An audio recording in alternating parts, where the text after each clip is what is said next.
നമ്മുടെ കുഞ്ഞുങ്ങളൊക്കെ പഠിക്കുന്ന സ്കൂളുകൾ എല്ലാം വലിയ വലിയ സ്കൂളുകളൊക്കെ ആയിരിക്കാം. എന്നിരുന്നാലും സ്കൂളുകൾ നമ്മളോട് പൊതിച്ചോറ് കുഞ്ഞോട് കൊണ്ടും പറയാറുണ്ട്. ഇന്ന് പല അമ്മമാരും പൊതിച്ചോറിനുള്ള പൈസ പിള്ളേരുടെ കയ്യിൽ കൊടുത്തു വിടും, അല്ലെങ്കിൽ ഹോട്ടലിൽ നിന്ന് വാങ്ങിച്ചു കൊടുക്കും. എത്ര പേർക്കുണ്ട് ഒരു അനുഭവം?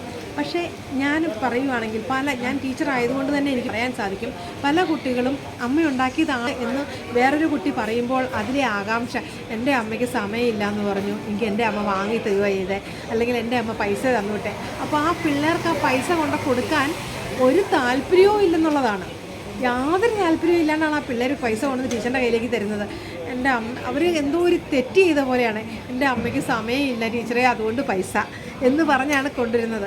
പക്ഷേ അപ്പം ഇപ്പുറത്ത് നിൽക്കുന്ന കുട്ടി പൊതിച്ചോറ് എൻ്റെ അമ്മ ഉണ്ടാക്കിയതാണ്, വെളുപ്പിനെ എഴുന്നേറ്റ് ഞാനാണ് കറിയൊക്കെ എടുത്തു വെച്ചത് എന്ന് പറഞ്ഞു കഴിയുമ്പം അവർക്ക് അതിനകത്തൊരു ചാരിറ്റി വരുന്നുണ്ട്. കുഞ്ഞുങ്ങൾക്ക് അത് കൊടുക്കാനും ഈ കൊടുക്കുന്ന ഭക്ഷണത്തിന് അവർക്കില്ലാത്തവർക്കാണ് കൊടുക്കുന്നതെന്നുള്ളൊരു വിചാരവും വരുന്നുണ്ട്.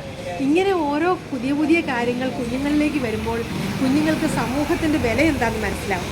അതോടുകൂടി ഓട്ടോമാറ്റിക്കായിട്ട് കുഞ്ഞുങ്ങളുടെ ഈ മൊബൈലിൻ്റെ അഡിക്ഷൻ മാറിക്കിട്ടും.